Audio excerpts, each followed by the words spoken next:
গত ক্লাসে আমাদের একটি কমান্ড বাদ পড়ে গেছে ফন্ট গ্রুপ থেকে। এটি হচ্ছে আমাদের স্ট্রাইকথ্রু নামে একটি কমান্ড।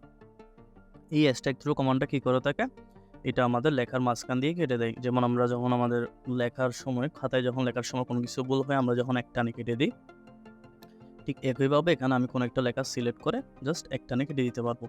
যেমন এখানে পাওয়ারফুল নামে একটা ওয়ার্ড আছে, এটাকে সিলেক্ট করলাম, স্ট্রাইকথ্রুতে ক্লিক করলাম, তাহলে আমার পাওয়ারফুল লেখাটা কেটে গেল। এই লাইনের মধ্যে বা এই প্যারার মধ্যে আমার পাওয়ারফুল লেখাটার কোনো ভ্যালু নেই, এটা বোঝাচ্ছে আর কি। এই ভ্যালু নাই জিনিসটা দেখানোর জন্য আমরা অনেক সময় বিভিন্ন শপিং মল যখন ভিজিট করে থাকি, ওখানে আমাদের এটা বেশি উদাহরণ হিসেবে থাকে এই স্ট্রাইকথ্রুটার উদাহরণ। যেমন দেখি আমি একটা এখানে টি শার্টের প্রাইস লিখলাম, যে টি শার্টের প্রাইসটা হচ্ছে আমাদের 550 টাকা। মনে করেন এটার উপর 500 টাকা 50 টাকা ডিসকাউন্ট চলতেছে, আমি দিলাম এখানে 500 টাকা। তাহলে দোকানদার কী করে, জাস্ট এটাকে সিলেক্ট করে এরকম স্ট্রাইকথ্রু দিতে পারে। তার মানে এখানে কী বোঝাচ্ছে, আমার এই টি শার্টের প্রাইস বর্তমান প্রাইস হচ্ছে 500 টাকা, আগের প্রাইস ছিল 550 টাকা। এটা কাস্টমার ইজিলি বোঝা যাবে। তাহলে আপনাকে বা হচ্ছে যে দোকানদার আছে তাকে 550 টাকা ছিল, এখন 50 টাকা ডিসকাউন্ট চলতেছে, এখন 500 টাকা হয়ে গেছে, এটা আর চিল্লাতে হবে না। যে কোনো কাস্টমার জাস্ট তার দোকানটা ভিজিট করার পরে এটা সহজে বোঝা যাবে আর কি। মানে এই 550-এর এখানে কোনো ভ্যালু নাই, এখন এই 500 টাকার ভ্যালু আছে। ঠিক একইভাবে আমি এখানে কিওয়ার্ড সিলেক্ট করতে পারি, সিলেক্ট করে স্ট্রাইকথ্রুতে ক্লিক করতে পারি, তাহলে আমার কিওয়ার্ড লেখাটার এখানে কোনো ভ্যালু নাই, এটা বোঝাবে আর কি। তাহলে স্ট্রাইকথ্রু তুলে দিতে চাইলে আবার লেখাটাকে সিলেক্ট করবো, সিলেক্ট করে এখানে স্ট্রাইকথ্রুতে ক্লিক করবো, আমার স্ট্রাইকথ্রু আবার চলে যাবে। এখন আমার এই ফন্ট গ্রুপের সবগুলো কমান্ডের কাজ শেষ। এই ফন্ট গ্রুপের কাজ ছাড়াও আমাদের আরও কয়েকটি কাজ আছে, যেটি আমরা ফন্ট গ্রুপের এই মোর যেটা কমান্ড আছে ফন্ট নামে, এটাতে ক্লিক করলে পেয়ে থাকি আর কি। আচ্ছা, বেসিক্যালি এটা এদিকে থাকে। এখন আমি যদি এটাতে ক্লিক করি, এখন আমার ফন্টের রিলেটেড যা যা আছে, ফন্ট ট্যাবের মধ্যে যা যা আছে সবগুলো কিন্তু আমরা করছি এর আগে। যেমন দেখেন এখানে ফন্ট আছে, যেটা হচ্ছে আমার এই ফন্টের সাথে রিলেটেড, এই যেখানে সবগুলো ফন্ট আছে। তারপরে ফন্ট স্টাইল বোল্ড হবে, ইতালিক হবে নাকি আন্ডারলাইন হবে, এগুলো এটার সাথে রিলেটেড। ফন্ট সাইজ কত হবে, এটা এটার সাথে রিলেটেড। ফন্টের কালার কীরকম হবে, এটা এটার সাথে রিলেটেড। তাহলে এখানে সবগুলো কিন্তু দেখেন আন্ডারলাইন স্টাইল, আন্ডারলাইন কালারটা কিন্তু এই ইউ এর চিহ্নতে থাকে। তারপর হচ্ছে ইফেক্টস আছে, এখান থেকে স্ট্রাইকথ্রু দিব নাকি ডাবল স্ট্রাইকথ্রু দিব, সুপারস্ক্রিপ্ট সাবস্ক্রিপ্ট করবো নাকি স্মল ক্যাপস অল ক্যাপস করবো, মানে সবগুলো বড় হাতের হবে নাকি সবগুলো ছোটো হাতের হবে, এই টাইপের আর কি। তাহলে হিডেন নামে একটা অপশন আছে। আচ্ছা, এই সবগুলোর সাথে আমরা ফ্যামিলিয়ার, সবগুলোর কাজগুলো আমরা করে আসছি এখান থেকে কমান্ডের সাহায্যে আর কি। তো এখানে বেসিক্যালি যেটা হিডেন কতগুলো ট্রেজার থাকে, যেটাকে গুপ্তধনের মতো বলা যায়, যেগুলো এখানে পাওয়া যায় না, অ্যাডভান্সে ক্লিক করলে পাওয়া যায়।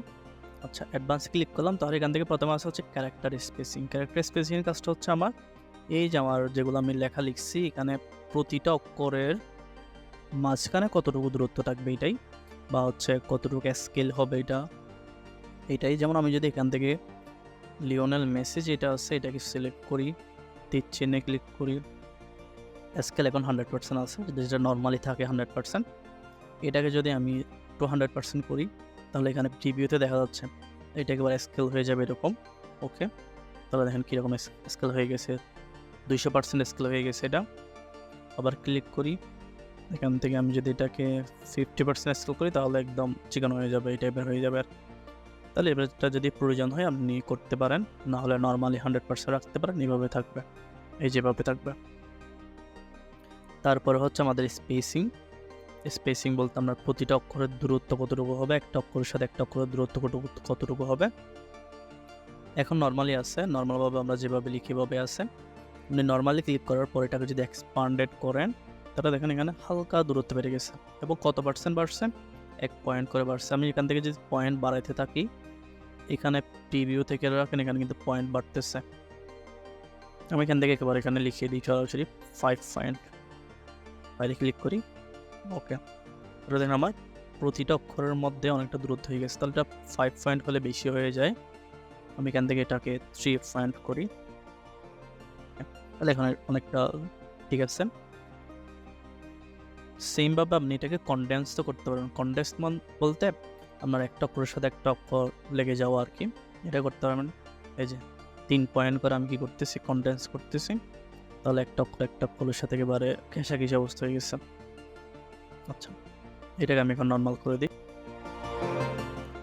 তারপরে যে কমান্ডটি আছে এটা হচ্ছে আমাদের পজিশন বলতে আমার যে লেখাটা সিলেক্ট করছি ওটার পজিশনটা কোথায় হবে আর কি।